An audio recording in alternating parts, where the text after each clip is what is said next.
नमस्कार साथियों, गहरे शब्द में आपका स्वागत है। कभी इसका दिल रखा, कभी उसका दिल रखा, इस कश्मकश में भूल गए कि खुद का दिल कहां रखा। दोस्तों, इस दुनिया में लोग वैसे नहीं होते जैसा आप उन्हें समझते हैं। यहां लोग चेहरे पर नकाब लगाकर घूमते हैं। जीवन में अगर कोई आपको धोखा दे या परेशानी दे तो उसकी परवाह ना करें और आप खुद भी दुखी होना बंद करें, बल्कि उससे कुछ सीख लें। यहां हर इंसान खुद को अच्छा दिखाने की कुछ भी कोशिश करता रहता है, लेकिन इस कलयुग में अच्छा बनने की कोशिश कोई भी नहीं करता। दोस्तों, एक समय की बात है, एक गांव में एक किसान अपने परिवार के साथ रहता था और वो बहुत ही नेक विचारों वाला व्यक्ति था। उसकी एक बेटी भी थी जो विकलांग थी।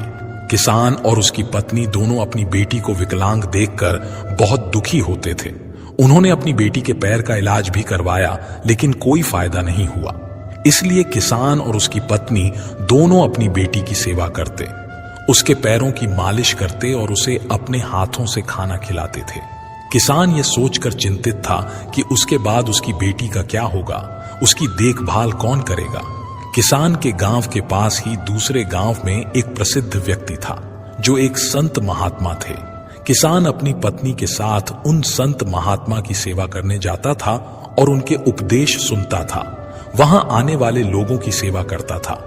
एक दिन जैसे ही महात्मा जी का उपदेश समाप्त हुआ, किसान ने कहा कि महात्मा जी, मेरा परिवार आपकी और लोगों की बहुत सेवा करता है, कभी किसी को नुकसान नहीं पहुंचाता, अहिंसा के मार्ग पर चलता है और सच्चे मन से भगवान की पूजा करता है। फिर भी हमारी बेटी विकलांग क्यों पैदा हुई? उसे विकलांग देखकर हमें बुरा लगता है।